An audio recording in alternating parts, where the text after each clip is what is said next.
그러니까 누가복음부터 시작을 해보면 좋을 것 같아요. 그러니까 사실 누가복음이 족보가 왜 이렇게 돼요? 야, 그러니까 3장에 나오는 것도 되게 특이한 거 그러니까. 같네. 지금 이렇게 보니까 1장하고 2절은 약간 프리퀄 같은 느낌이고 3장서부터가 이제 성인에서의 거라 좀 약간 단절되긴 하네요, 진짜. 1, 2장 하고 그 다음에 엔드 3장. 그러니까 뭔가 3장이 마가복음의 1장이랑 되게 비슷한 그런 느낌인 거군요. 네. 그러니까 태어나는 그 출생 기사가 너무 길어서 그거 이후에 나오기 때문에 3장까지 넘어간 것 같아요. 1, 2장에서 그러면 어떤 얘기들이 있고 이런 얘기들이 왜 1장과 2장에 걸쳐서 이렇게 길게 쓰면서 어떤 의도를 가지고 있는지에 대해서 얘기를 해보면 재밌을 것 같아요. 그러니까 우리가 생각하기에 왜 이랬을까? 근데 저 그 전에 질문을 하나 드린다면 누가와 요한을 비교한다고 한 것의 이유가 무엇일까요? 누가랑 요한이 엄청 다르다 일단. 그러니까 관심사도 엄청 다르고 그 다른 관심사가 아마 처음에 이 책을 시작할 때부터 반영되어 있을 거다라는 거였고 또 제가 이제 그 가지고 있는 강한 혐의 중에 하나가 요한복음이 누가복음을 알고 있고 누가복음과는 다른 이야기를 하고 싶은 부분이 있다라는 거라서 두 개를 비교해보고 싶다고 생각했을 것 같아요. 네.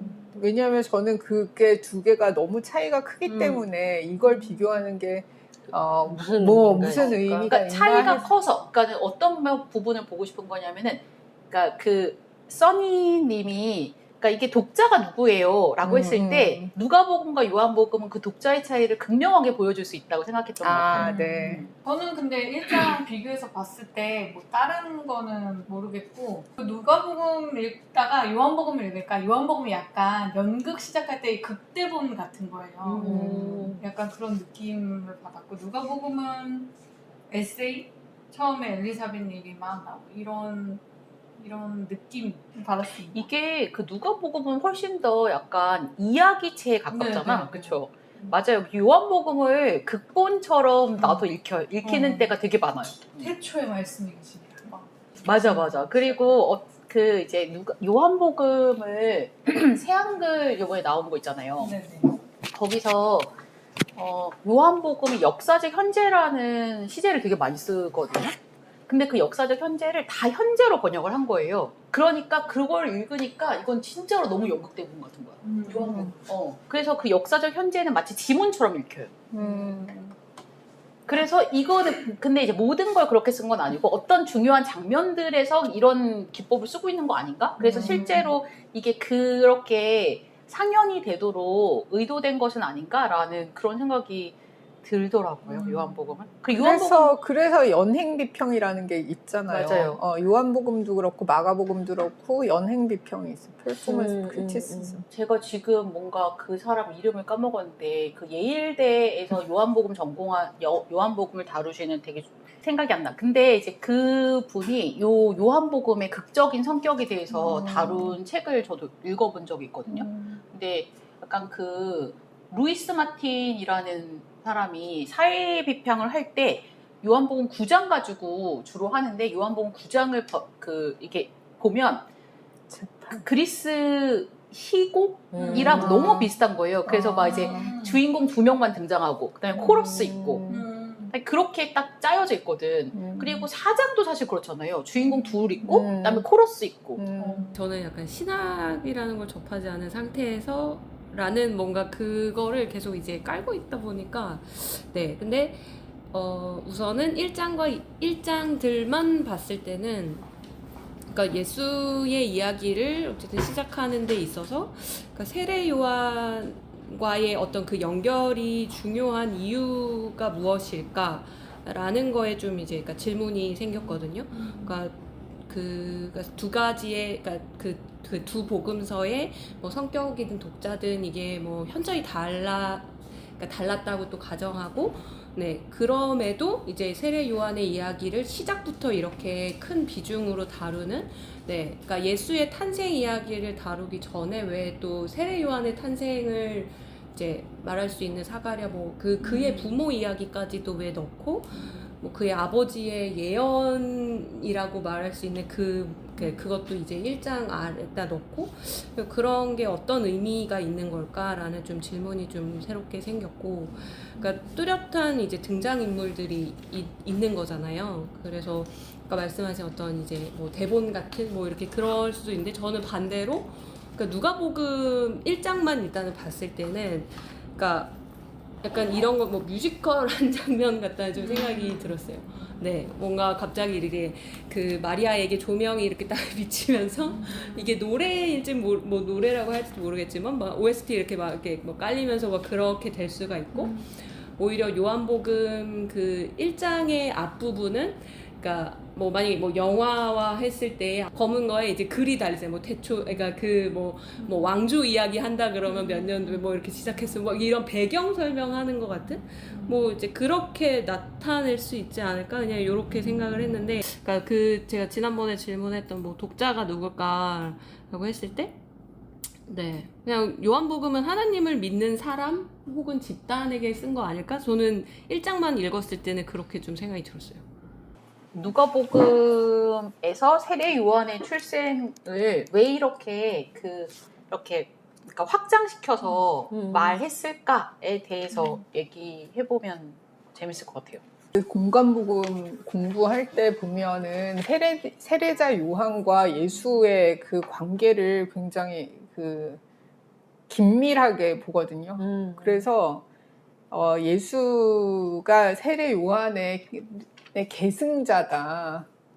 분명히 거기서 영향을 받았고, 그래서 어떤 자신의 뜻을 받은 것, 그게 이제 세례 때 받은 그런 걸로 이것을 계승해 나가고, 계승하되 뭔가 다른 방식으로 그렇게 얘기를 하더라고요. 역사적 예수에서도 그렇고. 그래서 그거는 분명하게 있는 것 같아요. 뭐 제가 학자들을 다 알지 못하지만은 어쨌든 이 예수는 세례 요한의 계승자다.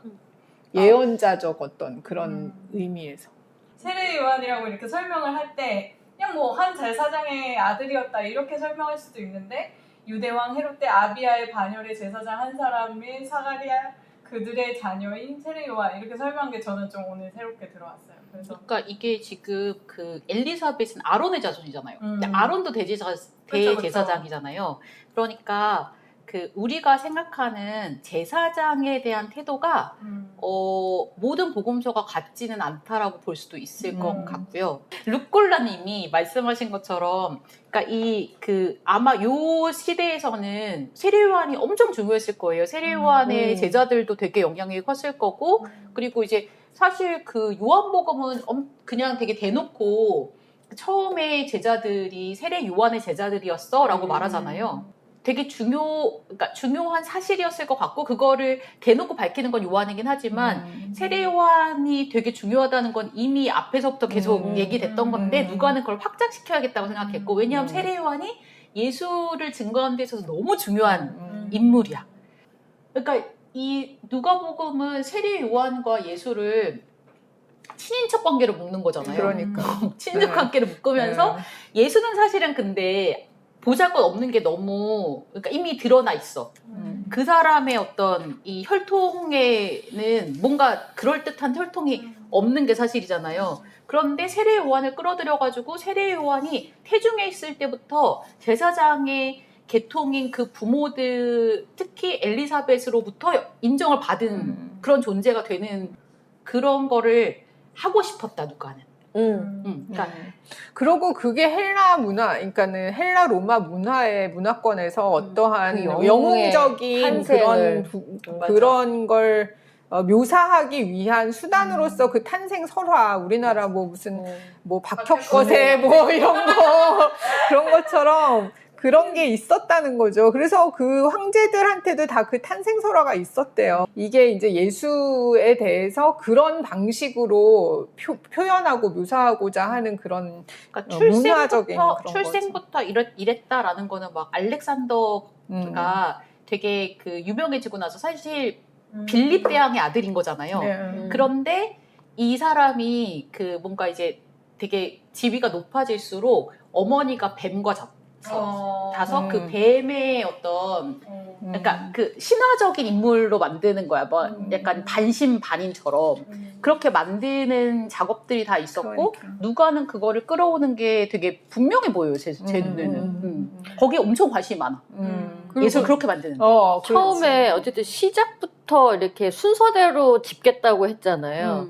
그러면 이제 그 순서를 짚는 게 예수의 출생서부터 연대기적으로 따지자면 시작서부터 하는 게 맞으니까. 근데 그걸 세례 요한까지 끌고 갔다는 것도 재밌죠. 이 사람. 그러니까는 이제 자기가 말한 거는 그렇게 연대기적으로 하는 게 더 명확하게 이해를 할 것 같다라고 해놓고 그렇게 하려면 이제 출생서부터가 순서대로는 가야 되는 거니까 1, 2장이 앞에 와서 마치 나는 이걸 되게 뭐라 해야 되지? 치밀하게 잘 이렇게 한다라는 그런 잘 거에 조사해서 사실을 적는 것 같은 뉘앙스를 주죠. 그 1절부터 4절까지. 역사 기술가처럼. 그치. 그러면서 이제 출생이 앞으로 올 수밖에 없었던 거지. 그러니까 이런 역사 기술을 내가 이런 식으로 역사 기술을 해라는 거는 그 당시에 그 교육받은 사람들이면 이렇게 많이 했던 것 같고요. 이거를 누가는 알고 있는 사람이고 이런 포배 자체를 알고 있는 사람이고 그리고 이게 역사라고 주장을 함으로써 신뢰를 줄 수 있다라는 걸 알고 있는 것 같고요. 그러니까 엘리사벳과 사가랴의 이야기는 픽션일 가능성이 진짜 농후한데 이거 뭐 어디서 오는 거야? 이거 한나 얘기 아니야.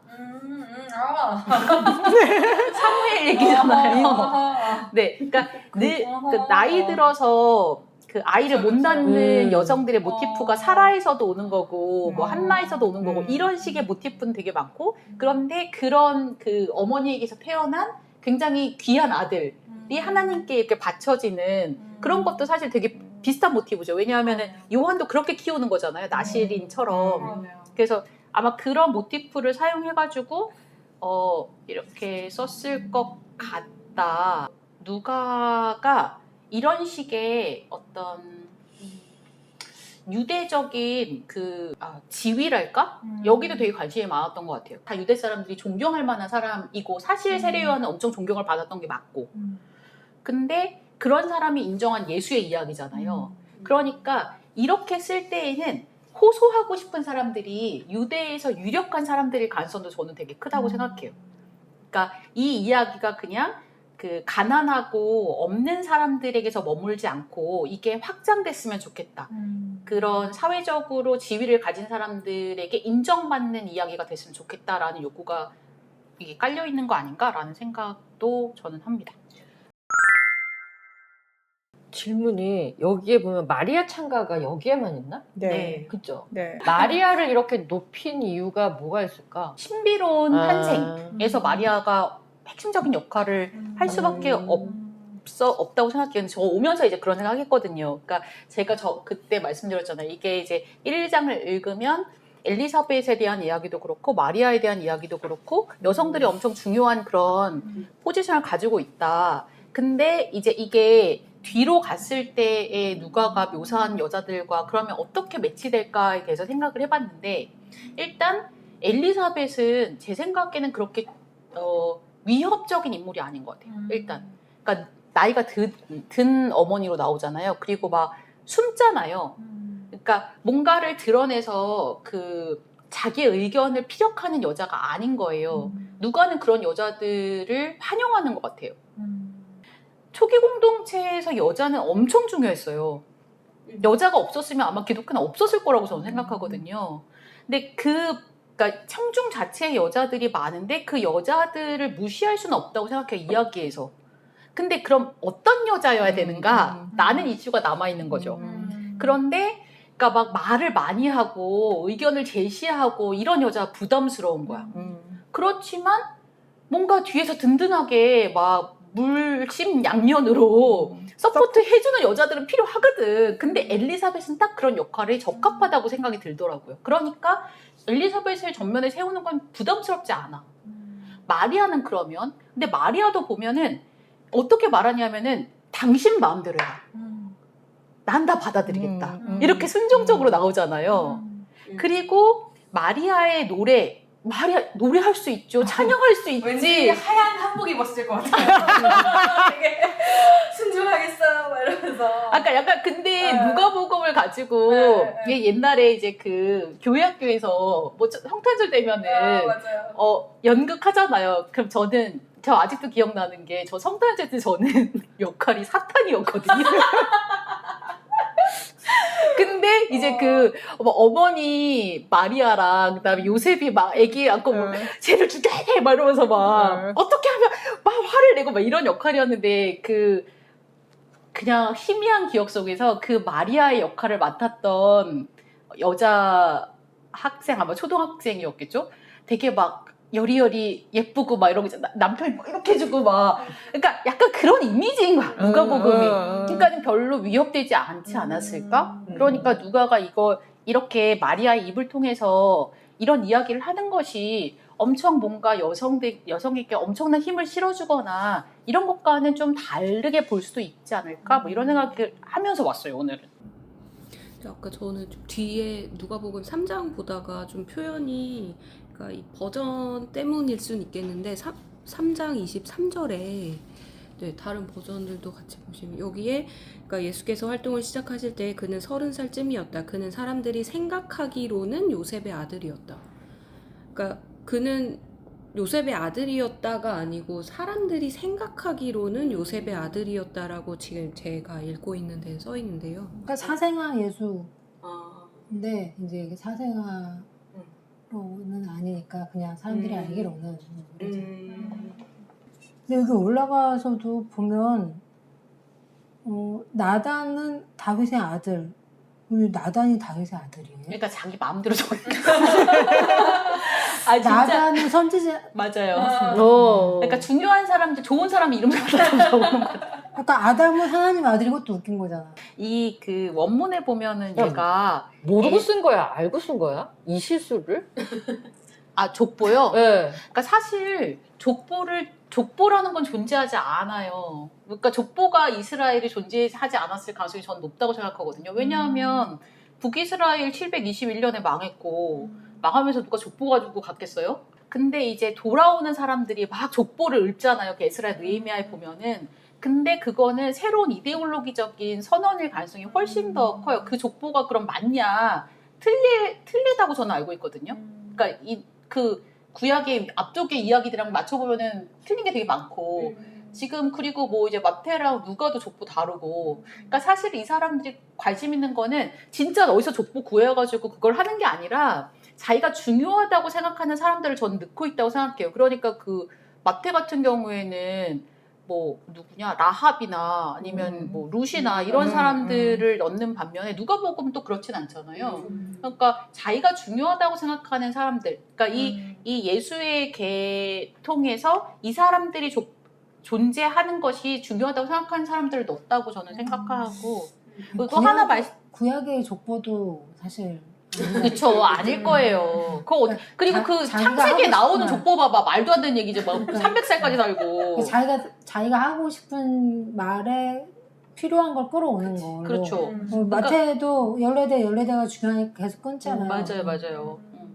그러니까 그 족보를 창세기 같은 경우에 족보를 중요하게 생각한 사람들이 제사장, 그러니까 그 뭐 사문서절이 있거든요. 근데 이제 JEDP라는 그런 어떤 문서가 이렇게 창세기에 같이 들어가 있을 거라고 생각하는데 그 족보를 말하는 사람들은 제사장들이 제사장 문서가 그럴 거라고 생각을 하는데 제사장 문서는 아마도 되게 후대의 것일 거라고 생각하거든요. 포로기 이후에. 근데 포로기 이후에 어떻게 하냐고 그 족보를 그러니까 아닐 거다라고 하나만 말씀드리면 그 사람들이 여기기에 이렇게 된 게 헬라어로는 나도 지금 찾아서 말하려고 그랬는데 언니가 말해주세요. 아니 피동형이에요. 피동형이라서 알려진 바로는 이렇게 사람들에게 알려진 아니죠. 사람들에게라는 말이 없어요. 그냥 알려진 피동형이에요. 그래서 그러니까 3인칭 단수로 알려지기로는 요셉의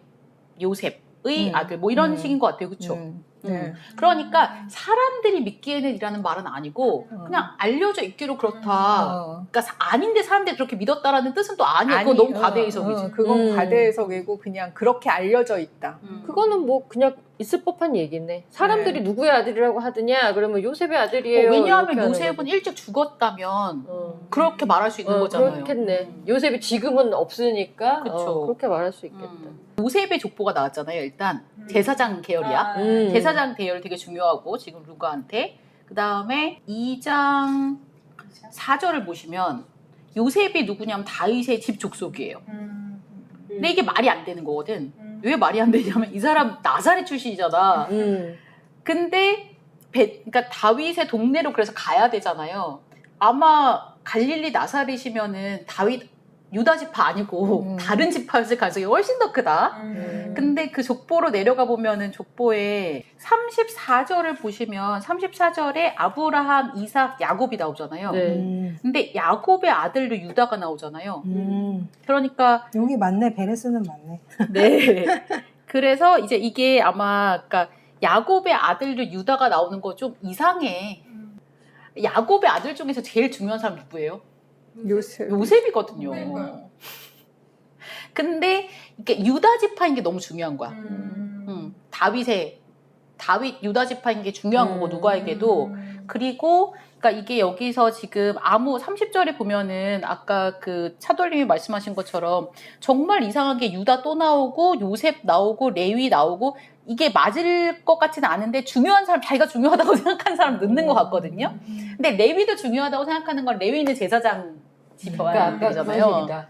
우리나라로 치자면 너무나도 위대한 사람이 이순신 연개 손문의 아들이기도 하고 이순신도 들어와 있고 그다음에 뭐 강감찬도 들어가 있고 우리 나의 그 할아버지는 말이야. 그러면서 이제 다 넣는 거지. 우리의 DNA는 장군도 있고 세종대왕도 있고 맞아, 이순신도 맞아. 있고 뭐 다 이렇게 끌어들고 싶고 결국은 당군인데 하느님의 아들이다 이렇게 끝나는 거지. 그러니까 이게 지금 뭔가 그 짱짱한 가문이야. 맞아요. 우리는 문물을 다 겹쳤어 막 이렇게 되는 거지. 근데 나 궁금한 게 이런 식으로 누가는 그런 오도를 했다고 쳐. 근데 이 말을 이렇게 잘 조직해서 이렇게 퍼뜨리면 듣는 사람들이 정말 다 믿나? 그때 그 사람들이? 그러니까 믿는 건 아닌데 이 이야기에서 주는 그러니까 만약에 요 이름들이 익숙한 청중들이라면 이 이름들이 불러 일으키는 이야기들은 있을 것 같아요. 그러니까 그게 궁금해서 이거를 다 이렇게 잘게 조직한 것까지는 좋은데 이거를 이 사람들한테 다 이렇게 해놨으니까 요대로 알면 돼? 정말 그런 마음으로 했을까? 아니면 이런 식의 스토리텔링이 중요하니까 그냥 그렇게 했을까? 고대의 저자들이라 하더라도 독자들이 바보가 아니라는 건 다 알고 있다고 생각해요. 그래서 이렇게 이걸 얘기하면 이대로 믿을 거야 라고 생각하진 않았을 거예요. 그러니까는 알렉산더의 어머니가 뱀이랑 잤어. 그리고 그 알렉산더가 태어난 거야 라고 소문이 다 퍼질 때 사람들이 정말 그걸 믿느냐. 그건 다른 문제잖아요. 그렇지만 그 이야기를 통해서 알렉산더가 가져가고 싶은 어떤 이미지라던가 힘이라던가 상징이라는 게 있는 거잖아요. 전 그거 다 알았을 거라고 생각하거든요. 그러니까 이 누가복음의 독자들도 이 이야기를 들으면서 이 누가가 어떤 얘기를 하고 싶은 건지를 생각하고 상상할 수는 있지만 이게 다 팩트야 라고 다 믿고 듣진 않았을 것 같은데. 그런데 또 하나는 이제 예를 들면 지금 요즘 시대로 말하자면 연예인이든 정치인이든 어떤 사람이든 이렇게 방송에 나왔을 때 그가 한 말이나 행동이나 어떤 프로그램에서 나타나는 그런 것들로 우리가 이미지화 하잖아요. 이 당시에는 그랬을 것 같아요. 맞아. 그것도 있었을 거예요. 그러니까 이게 이미지화하고 싶은 어떤 것들을 효과적으로 전달할 수 있기만 하면 될 것 같아요. 근데 2000년, 2000년 지난 사람들은 이거를 정말 한글 다 그대로 믿는 사람들이 오히려 더 있을 수 있단 말이지. 근데 왜냐면 제가 왜 이렇게 얘기하냐면 그러니까 호메로스의 시에 대한 그런 비판적 읽기가 이미 고대에 있었거든요. 그러니까 그거 다 뻥이야 라고 생각하는 사람들이 이미 있었단 말이야. 그러면은 그러니까 그런 독자들을 알고 있는 이 성서의 저자들이 막 이거를 다 믿게 하려고 쓴 거는 아니라고, 그러니까 물론 전달하고 싶은 메시지는 분명히 있겠지만, 게다가 그러니까 누가복음, 요한복음, 마가복음, 마태복음이 같이 돌아다니잖아요. 정경화돼서. 저는 그것도 굉장히 중요한 의미를 가진다고 생각해요. 그러니까 요한복음이 얘기하는 예수와 누가복음 얘기하는 예수 다른데, 그리고 요한복음 관심 있는 거랑 누가복음 관심 있는 거 다른데, 그거를 독자들이 읽으면서 알 거 아니에요. 그리고 저는 더 문제인 거는 교회 안에서는 비교랄 거 없이 그냥 다 믿잖아요. 그러니까 내 말이 그 말이야. 그냥 다 믿잖아요. 오히려 그러니까 난 그게 더 문제죠. 약간 그런 생각도 드는 거예요. 지금 이걸 다 종합을 해보면 이 시대, 이게 쓰여진 시기에는 그래도 예수와 거의 동시대잖아요. 이게 쓰여질 때는 예수 운동에 대한 비판이 엄청나게 많이 있고, 유대인들과의 갈등도 되게 심하고, 헬라 세계와의 갈등도 되게 심하고, 저번에 말씀드렸던 것처럼 그 헬라 로마의 어떤 지식인들로부터의 어떤 공격도 장난이 아니었고, 이런 것들을 이겨내는 텍스트인 거잖아요. 그러니까 거기에 놓여 있을 때랑, 그 다음에 이제 기독교가 어떤 패권을 쥐고 나서 그 다음부터 작업이 있었잖아요. 그러니까 그런 거 다 없애고, 야, 그런 소리 다 묻어. 그 다음에 이것 자체를 신화화하는 작업이 있었고, 이게 사실인 것처럼 만드는 그 그러니까, 시기를 통과하고 나서 통과하고 우리에게 나서. 도달하기 때문에 맞아. 우리는 그때 사람들도 그랬을 거라고 생각하는 거 아닐까요? 그러니까 그러니까 저는 근대라는 건 약간 환상인 것 같아요.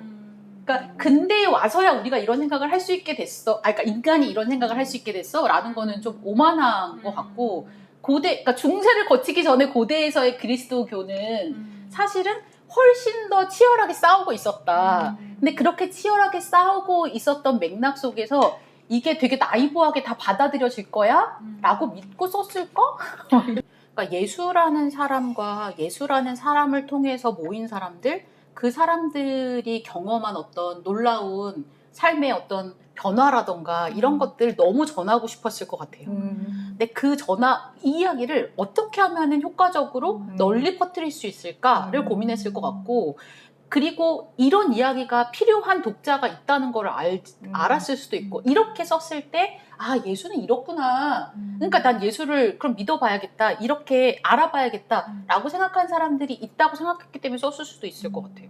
그러니까 이게 저는 작가 입장에서 보면 되게 아이러니한 거일 수 있을 것 같아요. 왜냐하면 사람들이 경험하거나 작가들이 정말 전하고 싶은 거는 예수가 어떻게 태어났어가 아니라 예수가 이렇게 살았고 이렇게 돌아가셨어. 그리고 이렇게 부활하셔서 우리에겐 지금 이런 의미야라는 걸 전달하고 싶은 건데, 근데 남은 건 예수의 출생이야.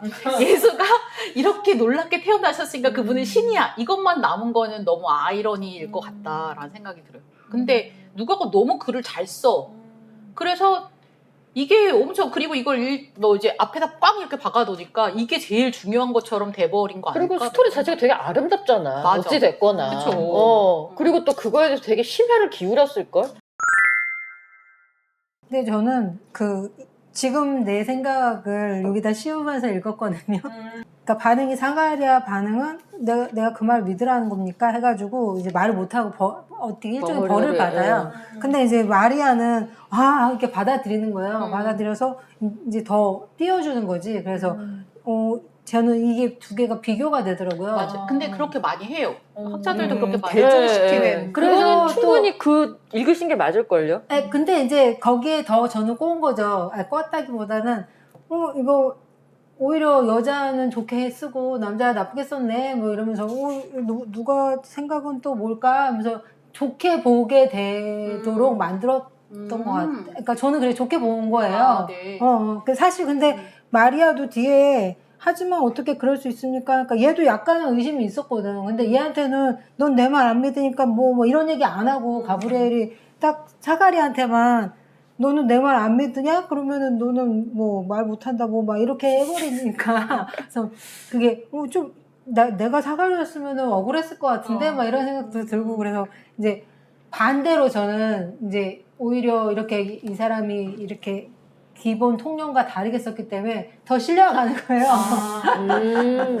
그럴 수도 있겠네요. 근데 이제 이것도 지금의 나의 생각을 여기다 투영한 거지. 그 당시 거는 이게 아닐 수도 있잖아요.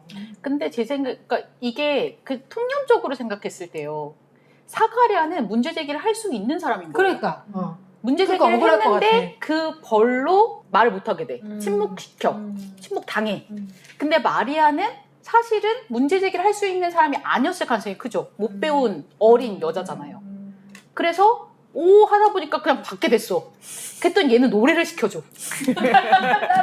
아니 근데 이게 왜 그러니까 그 피오렌자가 마르다랑 마리아 비교하면 산이랑 되게 비슷하다고 저는 생각이 드네요. 지금 들으면서. 그러니까 마리아 마르다 본문에서도 마르다는 말하는 여자잖아요. 근데 침묵 당하거든요. 마리아는 말 안 하는 여자잖아요. 그러니까 칭찬 받아요. 똑같은 패턴이 그러니까 남녀 가리지 않고 말대꾸하지 마. 입닥치고 순종해. 약간 누가 약간 개꼰대였나? 그런 생각이 아니, 저는 또, 그러니까 좋게 본 게 자꾸 그런 게, 이 사람은 권력자, 남자, 제사장, 뭐, 권력, 뭐 이런 사람인데 얘를 침묵시켰잖아요. 재밌더라고요. 그렇지만 최고 권력자는 하나님이고 천사는 사그라보다 당연히 높고 이 위계에서는 다르진 않다. 저는 누가가 위계에 엄청 관심이 많다고 생각하거든요. 그러니까 그 사도라는 말도 엄청 많이 쓰고 그리고 사도를 중심으로 해서 사도행전은 엄청 그 위계를 세워나가는 거를 되게 중요하게 생각하고 교회의 위계에 따라서 다 착착착착착 막 순종하고 이런 거를 엄청 아름답게 생각하고 그리고 또 하나는 이제 로마 세계에 완전히 안착시키려는 어떤 그 로마 욕구가 진짜 그치? 로마 황제와 뭐 그런 이름들을 굉장히 구체적으로 사용하잖아요. 뭐 다른 아우구스도 뭐 이런 거. 그 누가는 그러니까 뭐 유대 사회뿐만 아니라 로마 사회에서도 그런 기득권 계층에게 어필하고 싶은 마음이 진짜 큰 사람이다라고 저는 생각해요. 그러니까 여기 누가복음 되게 신기한 게 누가복음은요 바리새인이 되게 나쁜 사람으로 그려지지 않아요. 바리새인하고 예수님하고 되게 잘 지내요. 밥도 자주 먹고요. 네, 그리고 뭐 무슨 일 생기면 바리새인이 와서 얘기해줘요. 그러니까 복음서 전체가 바리새인을 나쁘게 그린다라고 생각하는 건 오해고 누가의 복음에서 그려지는 바리새인 되게 부자들이거든. 그러니까 막 집에서 막 그 트리클쿨리움이라고 그러나 그런 로마식 되게 큰 집에나 있는 그런 연회 식탁이 있는 데서 예수님이 자꾸 밥을 먹어요 바리새인이랑. 근데 그러니까 그런 식의 아주 큰 연회를 열 수 있는 바리새인은 돈이 되게 많은 사람인데 예수님 그런 사람이랑 어울리면서 물론 거기서 바리새인들을 꾸짖기도 하지만 사실은 꾸짖는다, 비판한다의 느낌보다는 가르치려고 한다. 그리고 얘를 좀 깨닫게 만들고 싶어하는 그런 예수님이다. 이런 뉘앙스를 더 많이 주거든요. 그것마저도 예수님 사랑이라고 그렇게 많이 설교를. 예수님 그러니까 저는 예수님이 꼭 가난한 사람들을 위해서만 뭐 이렇게 하고 부자는 다 적이고 이건 아니라고 그렇죠. 생각. 저는 누가가 세상을 넓혀준다고 생각하는데, 그러니까 기독교의 세계를 넓혀준다고 생각하는데 우리가 누가복음을 읽을 때 누가복음의 관심이 물론 가난한 자들에게 있죠. 그런데 부자들과 가난한 자에 대해서 정확히 어떤 위치에 있는가에 대해서는 생각해 볼 필요가 있다라고 생각하고요. 남자와 여자에 대해서도 마찬가지라고 생각하는데, 근데 퀴어 얘기를 할 때 제가 그런 책들이 읽었을 때 화가 나게 읽었던 주장 중에 하나가 뭐였냐면은 퀴어를 인정해, 교회에서. 인정해 주자. 받아들이자. 이런 식의 뉘앙스가 되게 화가 났던 것 같아요. 그러니까 저는 그게 아니라 퀴어건 누구건 다 동등한 하나님의 자녀들이고 이 사람들이 교회에서 권력을 잡을 수 있어야 된다고 생각하는 것 같아요. 그것까지 인정해야 된다. 그러니까 여성도 마찬가지. 여성도 권력을 잡을 수 있도록. 그러니까 어쨌든 교회 안에 위계가 존재하잖아. 그게 권력이건 권이건 뭐라고 불리건 간에.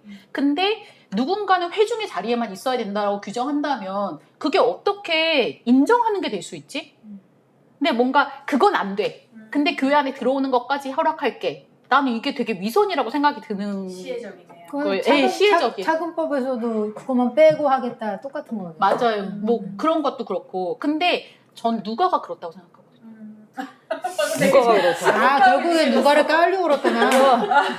누가가 가난한 사람들을 되게 많이 얘기를 하지만 부자들한테 가난한 사람들 좀 받아들여요? 돌봐줘야 돼. 그런 걸 느낀단 이런 말이야? 식의 뉘앙스를 훨씬 더 많이 느껴요.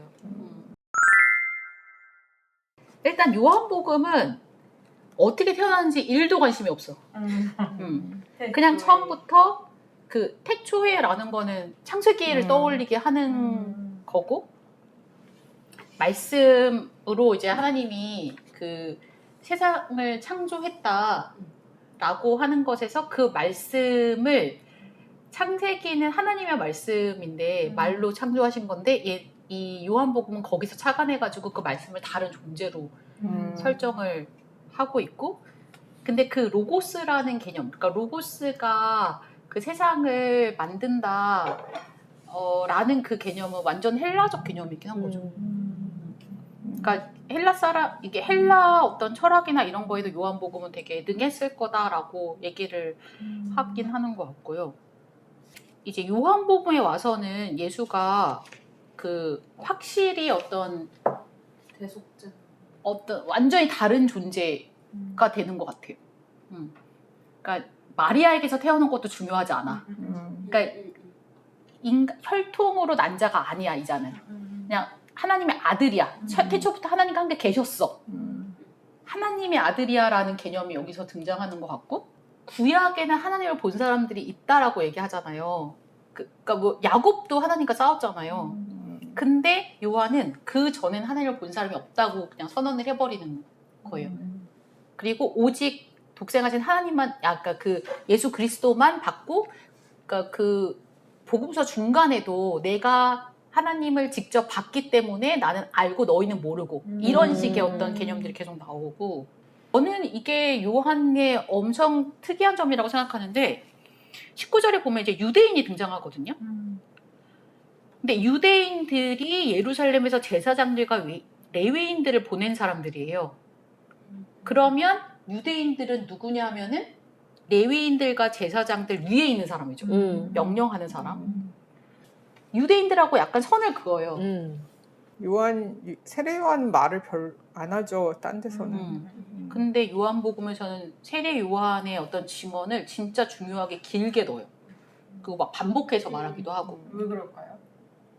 요한이 이 공동체에 엄청 중요한데 얼핏 배우기로는 근데 여기 35절에 보면은 요한이 자기 제자 중 2사람과 함께 섰다가 이런 증언을 하니까 두 제자가 예수를 좇는다라는 거, 이런 걸 말해주는 거는 요한밖에 없어요. 요한복음밖에 없어요. 그러니까 요한복음은 예수의 공동체가 요한 공동체와 밀접하게 관계가 있고 거기서부터 뿌리를 두고 있다라는 거를 숨기지 않는 것 같아요. 어떤 면에서는. 그렇죠. 이제 여기 재밌는 게 그 예수의 첫 제자가요, 베드로가 아니에요. 안드레가 제자 중 한 명이었고, 그 다음에 중요한 사람이 빌립이에요. 43절에 빌립이 나오잖아요. 근데 요한복음 빌립이 계속 나와요. 그러니까 다른 복음서에서는 베드로, 요한, 야고보 그 이너서클이 되게 중요하게 다루잖아요. 그런데 요한복음 그 이너서클에 대해서 전혀 중요하게 다루지 않아요. 그것도 난 되게 특이한 부분이라고 생각해요. 그러니까 요한복음의 공동체는 베드로 공동체랑은 약간 거리가 있는 것 같다. 다른 식의 그 제자 공동체인 게 분명하다. 그리고 사실 중요한 건 애제자니까 나중에. 근데 그럼 그 애제자가 누구냐를 얘기할 때 베드로는 아닌 거잖아. 그건 분명하죠. 그러니까 그것도 되게 특이한 거인 것 같고, 그다음에 43절부터 이제 빌립과 나다나엘, 그러니까 빌립을 먼저 부르시고 빌립이 가서 이번엔 나다나엘을 불러오잖아요. 근데 나다나엘도 요한복음에만 나오는 제자잖아요. 그런데 나다나엘이 너무너무 중요하거든요, 요한복음에서는. 그러니까 그 예수께서 나다나엘을 뭐라고 하냐면 야, 참 이스라엘 사람이다 라고 말하는 거죠. 근데 이 참 이스라엘 사람이다 해도 저는 꽂혀 있어요. 그러니까 왜 참 유대인이라고 안 하고 이스라엘 사람이라고 하냐도 되게 중요하다고 생각하고, 그러니까 물론 유대인들을 이스라엘인들이라고 부르기도 해요. 근데 그걸 구분하기도 하거든요. 근데 요한은 저는 구분하고 있다고 생각해요. 그러니까 유대인과 이스라엘 사람이 좀 다르게 불려지고 있다고 생각하고 이 사람 이스라엘 사람인 거야. 근데 나다나엘은 어디 출신이냐면은 갈릴리 출신이지. 지금 갈릴리에서 만나는 거잖아요, 다. 근데 갈릴리 출신인 나다나엘조차도 뭐라고 말하냐면 야 나사렛에서 어떻게 좋은 게 나아. 라는 거는 그 당시에 존재했던 뭐 여기에만 나오는 건 아니지만 갈릴리 사람들에 대한 어떤 유대인들이 깔보는 그런 게 분명히 존재했다라는 게 여기서 드러나는 건데 근데 그렇기 때문에 저는 어쩌면 다른 복음서의 저자들이 계속해서 예수를 유대인으로 만들고 싶어하고 베들레헴에서 만들고 싶어하는 이유가 있을 거라고 생각해요. 유대인 사이에서 그러니까 유대인 안에 있는 어떤 그런 그 편견 이런 것 때문에 그러니까 그런 게 있지 않았었을까? 그러니까 사회적 분위기에 그런 게 있을 수도 있으니까 그렇게 노력했는데 요한은 사실은 그렇게 하지 않아요. 그냥 예수 갈릴리 사람이야 라고 얘기하고 그리고 나다나엘 사람 갈릴리 사람들이 예수한테 엄청 칭찬을 받아요. 근데 나다나엘이 진짜 중요한 고백을 한 거잖아요. 처음부터 하나님의 아들이다. 이스라엘의 임금이다. 이것 이스라엘의 임금이라는 것도 저는 되게 중요하다고 생각해요. 나중에 빌라도한테 이제 선고를 받고 빌라도가 붙인 건 유대인의 왕이잖아. 그러니까 이 요한복음은 외부 사람들이 볼 때는 예수를 유대인이라고 표현해요. 근데 내부 사람들이 보기에는 예수 유대인은 아니야.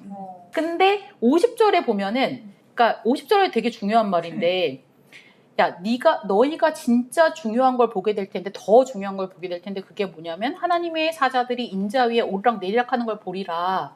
근데 이게 뭘 떠오르게 해요? 야곱의 사다리. 야곱의 사다리를 떠오르게 하잖아요. 야곱을 중요하게 생각하는 복음서는 얘밖에 없어요. 아무도 야곱이랑 예수를 연결시키려고 노력하지 않아요. 유다와 예수를 연결시키려고 애를 쓰죠. 그리고 야곱에게서 유다로 자꾸 이어진다고 주장하잖아요. 그 계보들이. 근데 물론 이제 그 요한복음은 계보를 말하진 않지만 요셉의 이름이 나오거든요. 그래서 막 이제 사마리아 여자는 그럼 당신이 우리 조상 야곱보다 더 위대하냐. 저는 이것도 되게 중요한 거라고 생각하는데 사마리아 사람들한테는 야곱이 조상인 거예요. 근데 8장 한번 가보실래요? 33절. 33절에 보면 이게 어떤 내용이냐면은 유대인 제자들이 생겼어요. 예수님한테.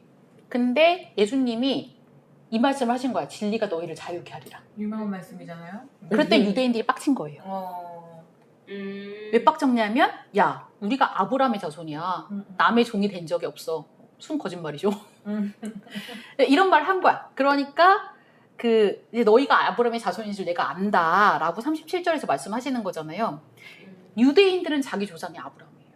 그래서 그러니까 요한복음 같은 경우에는 우리가 이제 의도된 독자가 누구였냐라는 그런 얘기를 할 때 요한복음은 유대인들을 엄청 독자로 생각했던 거는 좀 아닌 것 같다. 물론 유대인을 포함하지만 유대인들이 예수의 제자가 될 수 있고 그런 적이 있다.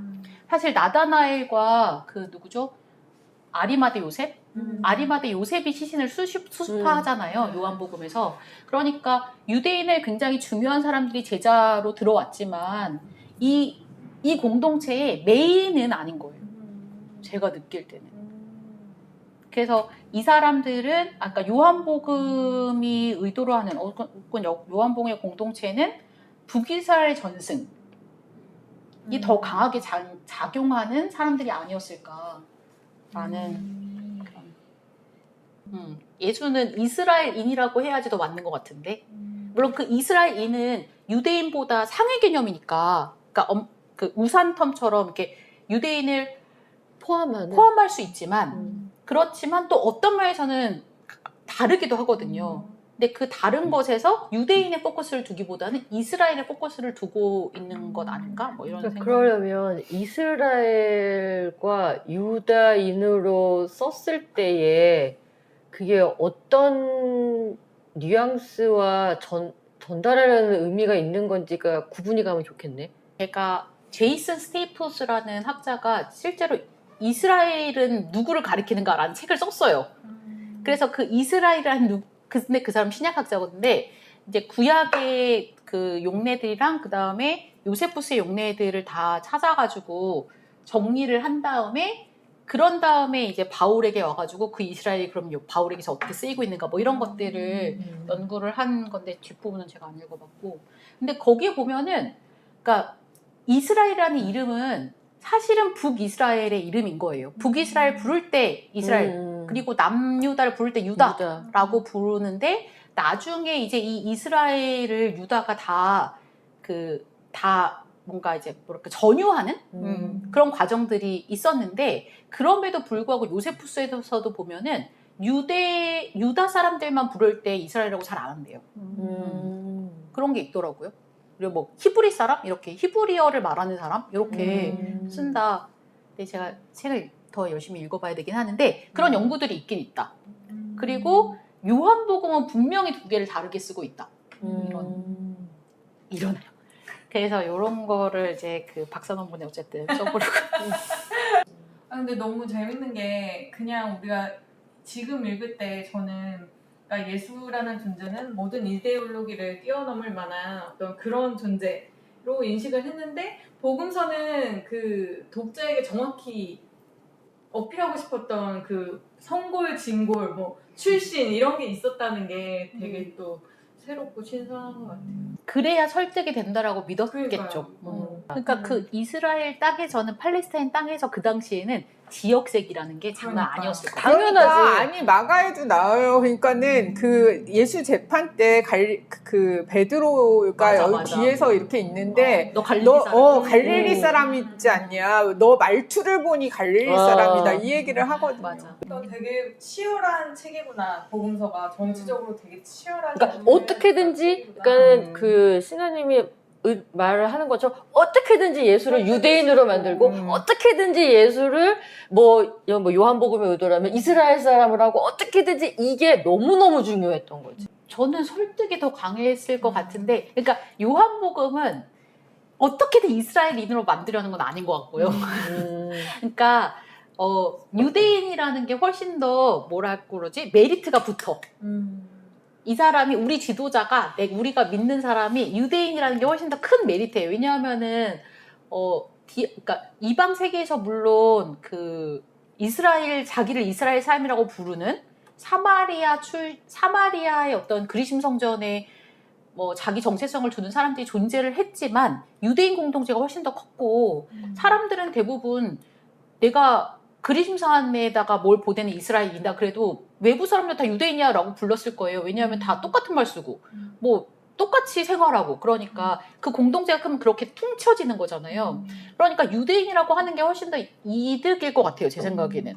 그런데 요한복음은 근데 굳이 그렇게 하고 싶지 않은 거예요. 물론 예수가 유대적인 것도 다 포괄할 수 있는 사람이라고 생각하고 있는 것 같지만 그렇지만 왜 꼭 유대인으로 만들어야 되는데 여기에 대한 문제를 제기한다고 저는 생각해요. 왜냐하면 예수는 누가 봐도 갈릴리에서 나셨어. 아마 갈릴리 방언을 쓰셨을 거예요. 유대인이 가지는 프리미엄이 있기 때문에 예수를 유대인으로 만들고자 하는 욕구들은 너무 당연히 따라붙는 것일 거다. 그런데 요한복음은 그렇게까지는 안 했다. 우리는 그렇게 하고 싶지 않다.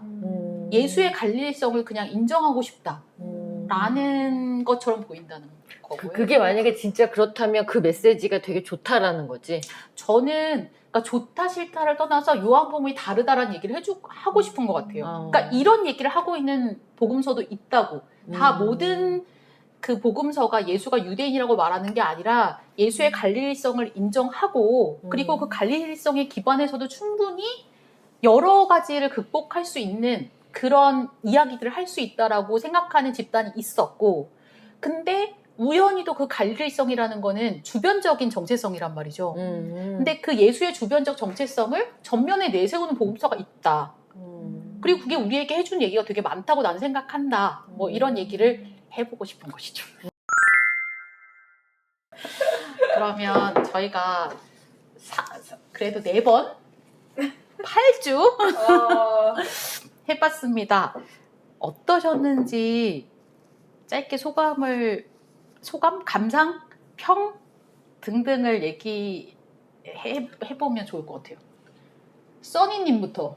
어쨌든 이 모임이 지금 이제 그 성경을 좀 이제 이렇게 어떻게 뭐 쓰여졌고 이런 이게 좀 파헤쳐보는 뭔가 그런 얘기를 한 거잖아요. 잘 읽지 예전에 열심히 읽었지만 읽지 않은 상태에서 지금 이거를 다시 읽어보려고 하는 데에 이 어떤 이제 좀 저에게 이렇게 시작점이 되었는데, 그 지난번에 제가 말씀드렸던 것처럼 그러면 근데 성경을 어떻게 읽어야 되지? 라고 하는 질문은 사실 좀 아직도 남아 있거든요. 근데 이제 이 질문이 저에게는 굉장히 중요한 질문이 다시 한번 좀 됐어요. 네, 모임을 하면서 특히 그러니까 첫 주보다는 이제 세 번째, 네 번째 이제 더 계속 이제 좀 성경을 중심으로 이제 다루다 보니까, 네, 그래서 제가 그때도 말씀드렸었는데 저는 믿기 위해서 읽었거든요. 이거를 그러니까 받아들이기 위해서 읽었는데, 그러니까 그렇게 읽으면 절대 안 되겠다라는 생각을 오히려 더 많이 좀 갖게 되기는 했어요. 네.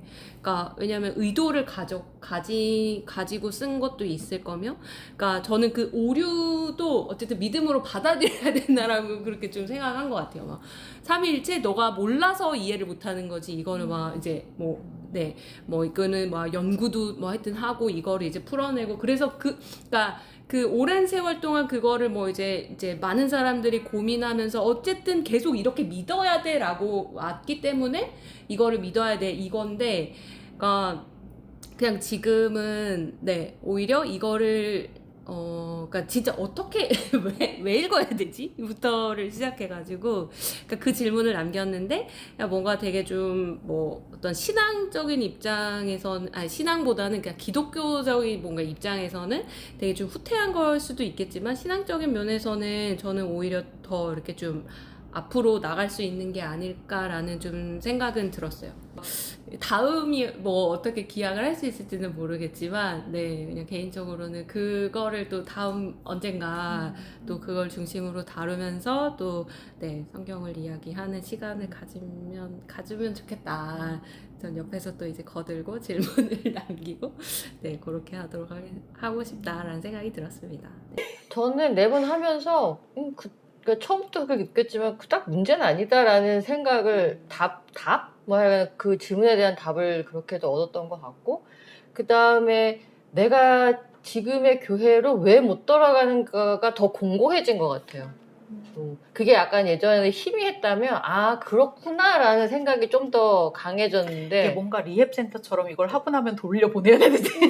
아니 저는 꼭 그럴 거라고 생각하지 않았어요. 그러니까 이게 뭐 그렇다고 생각 안 했는데, 뭔가 내가 희미하게 문제라고 생각했던 게 좀 더 클리어하게 나타나서 오히려 좀 좋았어요.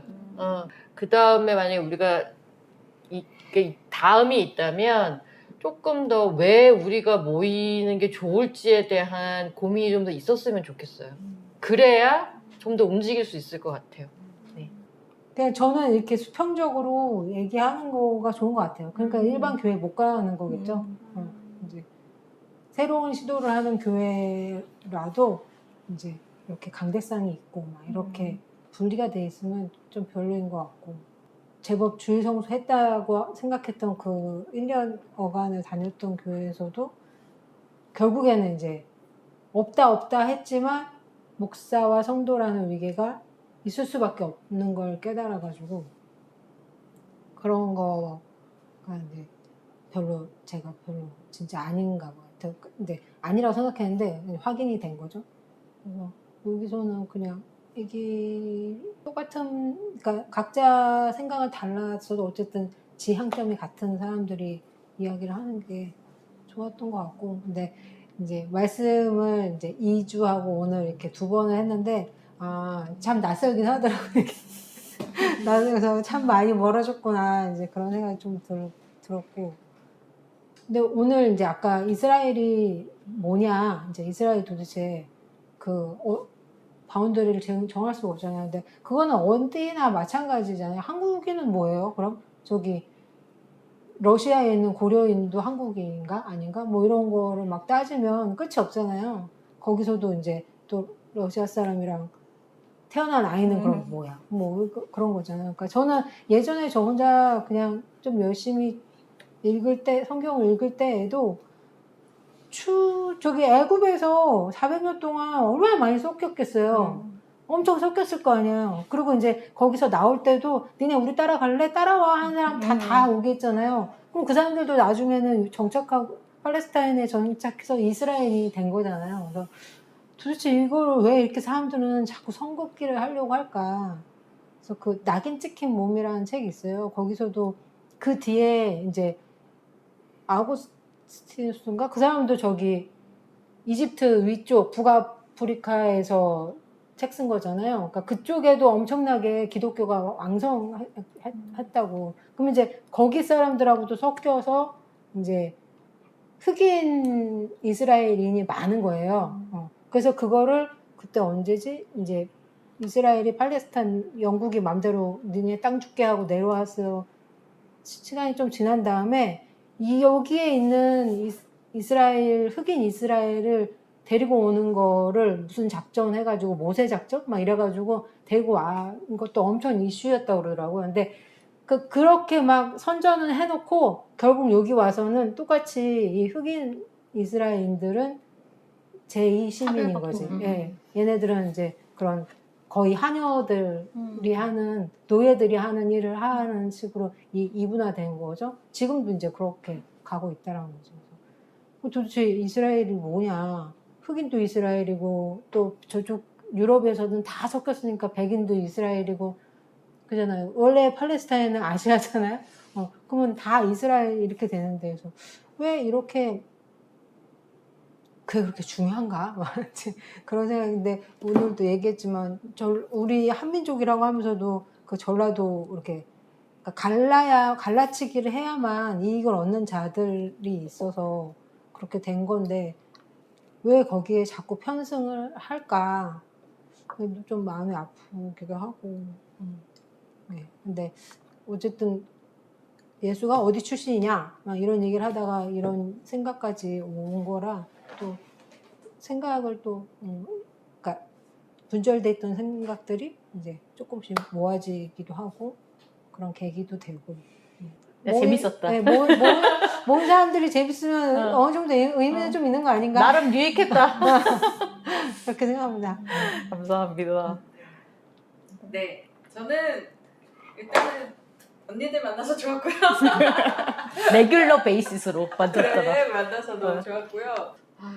이때나 지금이나 이 신앙인들이 각자 투쟁하는 것들이 있고 우리도 어쩌면 지금 투쟁하는 걸까? 막 이런 생각을 좀 해보게 된 것 같고 신나님의 논문 화이팅! 화이팅! 졸업하고 싶다. 죄송합니다. 저요? 네. 저는 그 실험적이라고 해서 왔고 실험을 해보자. 근데 이제 실험을 한다고 하니까 사실 그렇게 다들 뭔가 준비를 한다거나 이런 게 없이 그냥 와서 평소에 있었던 생각들을 나누는 그런 시간이었던 것 같은데 한 4주로 끝나니까 그 정도는 괜찮은 것 같아요. 그냥 재밌게 얘기 잘했다. 그런데 이제 만약에 다른 차후에 뭔가 다른 계획이 있다면 사실은 제가 생각했던 문제점, 여기에서의 약간 문제점이라고 하면 이분이나 나나 자기 전공한 거, 자기가 읽은 거 밖에는 그게 안 되는 거예요. 그러니까 이제 그러고 신학을 한 사람과 안 한 사람 사이에 어쨌든 그래도 그 말하는 그 말의 양이 다르고 그래서 그런 면에서는 아까 말씀하신 그런 어떤 평등한 관계가 아닐 수도 있다. 점점 이게 가면. 근데 지난주는 저도 말 많이 했어요. 예. 약간 주제가 바뀌어지니까. 예. 아니, 저도 사실은 지금 있는 교회 내가 목사님도 되게 좋아하고 지금 아직도 나는 그에게 애정이 있고 다 그런데 그럼에도 불구하고 성찬을 매주 하고 이런 걸 보면 성찬을 그러니까 안 나가기 시작하기 한두 달 전부터 그렇게 성찬이 불편해지더라고요. 내 마음에. 뭐냐면 항상 그가 주는 걸 내가 먹고 있구나. 그냥 그 구도 자체가 불편한 느낌이 어느 순간 오는 거예요. 사실 그거 메리 데일리가 얘기한 거잖아요. 아, 그래? 메리 데일리가 아. 제2 바티칸 공의회에 갔는데 교황, 그러니까 그 주교들이 이걸 주고 수녀들이 다 까만색 이걸 입고 받으러 나가는데 마치 개미들 같았다. 굴욕적으로 느꼈던 것 같아요. 아, 그렇구나. 난 그거 몰랐어요. 근데 몰랐는데. 그러니까는 그런 어떤 그 매주 하는 그 제의 안에 들어있는 그 의미가, 그 코드가 어느 순간부터 내가 너무 불편한 거예요. 그 구조 안의 위계인 거예요. 우리 목사님 그렇게 막 위계를 막 그렇게 하는 사람이 아닌데, 그냥 제의 자체가 주는 그 위계감이 있고, 그런 것들이 좀 되게 불편했고, 그 다음에 한 사람의 세계가 계속 우리에게 온다는 거. 그러니까 여러 사람을 우리가 여러 사람의 이야기를 서로 나누고 이렇게 해야지 이게 건강할 수 있는데, 그런 게 내가 불편해서 어쨌든 문제가 있고, 하지만 우리가 이 신학과 신학만 한다 그래서 또 신앙이 생기는 건 아닌 것 같아요. 신학을 하고 내가 교회를 안 나감으로 해서 메마른 느낌이 또 있고, 또 우리가 사실은 어떤 하나님을 믿는다는 것은 어떤 신비, 하나님, 보이지 않는 그 하나님의 세계를, 그 하나님이 어떤 방식으로든 우리의 삶 가운데 일하시고, 물론 사람을 통해서, 사람의 생각을 통해서 일을 하지만, 그런 어떤 신비한 것이 있다는 거는 그것까지 포기하고 싶지 않거든요. 뭔가 대안적인 것이 있다고 한다면, 그리고 정말 하나님을 우리가 더 잘 알 수 있는 어떤 그런 게 있다면 그거는 조금 더 다르게 접근해야 되지 않겠나라는 생각은 좀 했어요. 나는 신앙이 있어 라고 이렇게 혼자 선포하거나 선언하기는 어렵고 그래서 이런 생각 비슷한 사람들 모여가지고 얘기해보면 어떨까라는 그런 생각이었고 첫 화에 정확히 똑같은 말 하셨어요. 네 맞아요. 네. 그런 거였고 네. 그러니까 제가 이제 이거를 시작할 때 그럼 내가 뭔가를 준비해보겠어 뭐 이런 건 아니었어요. 그리고 그럴 만한 여유도 사실 뭐 저의 어떤 일상이 되게 허덕허덕 나름 돌아가는 편이라서 근데 제가 신기했던 거는 그냥 아무 생각 없이 가도 사람들이 말을 너무 잘한다. 뭐 팟캐스트 들으면 너무 재밌는데? 뭐지 미쳤다 봐 이런. 편집의 힘 아니에요? 그러니까 그런 것도 편집의 힘. PD가 너무 능력이 있고 번들 이용하십시오. 자. 그래서 재밌었던 부분이 있었고 뭐 이제 다른 여러분들의 말을 듣는 것도 너무 좋았던 것 같아요. 저는 그러면서 이제 나의 생각도 정리해보고 싶고 그리고 성서를 이렇게도 읽을 수 있어요. 그러니까 성서끼리 대화를 시켜보고 지금 사실은 우리가 오늘 한 것도 저는 성서끼리 대화를 시켜본 거라고 생각해요. 그러니까 누가복음과 요한복음을 대화를 시켜본 거잖아요. 얘네 어떻게 달라? 무슨 다른 얘기하는 거야? 이런 것들을 대화를 시켜보고 그러면 여기서는 우리는 뭘 배울 수 있을까? 뭐를 생각해야 될까? 이런 것들을 얘기할 수 있다는 걸 얘기한 거잖아요. 그리고 그게 신앙에 엄청 도움이 되진 않더라도 신앙에 또 엄청 마이너스는 아니다. 그러니까 그럼에도 불구하고 성서는 무슨 얘기하고 있는데 근데 사실 성서가 진짜 뻘소리예요. 그러면은 그거는 버려야 되는 거 아니에요? 네. 그거 버려야 되는 거 아니에요? 내용 정통을 자, 교부들 다 일로 나와. 근데 왜 도마 보고 만든 거야? 그러니까 그리고 뭐 누구지 그 사람? 누구지 신약만 믿어야 돼. 구약 버려야 된다고 하는 사람 누구죠? 그런 사람 있었어요? 네. 몰라요. 훌륭하다는 그러니까 이름 생각 안 돼. 되게 유명한 교부인데 물론 마르시온.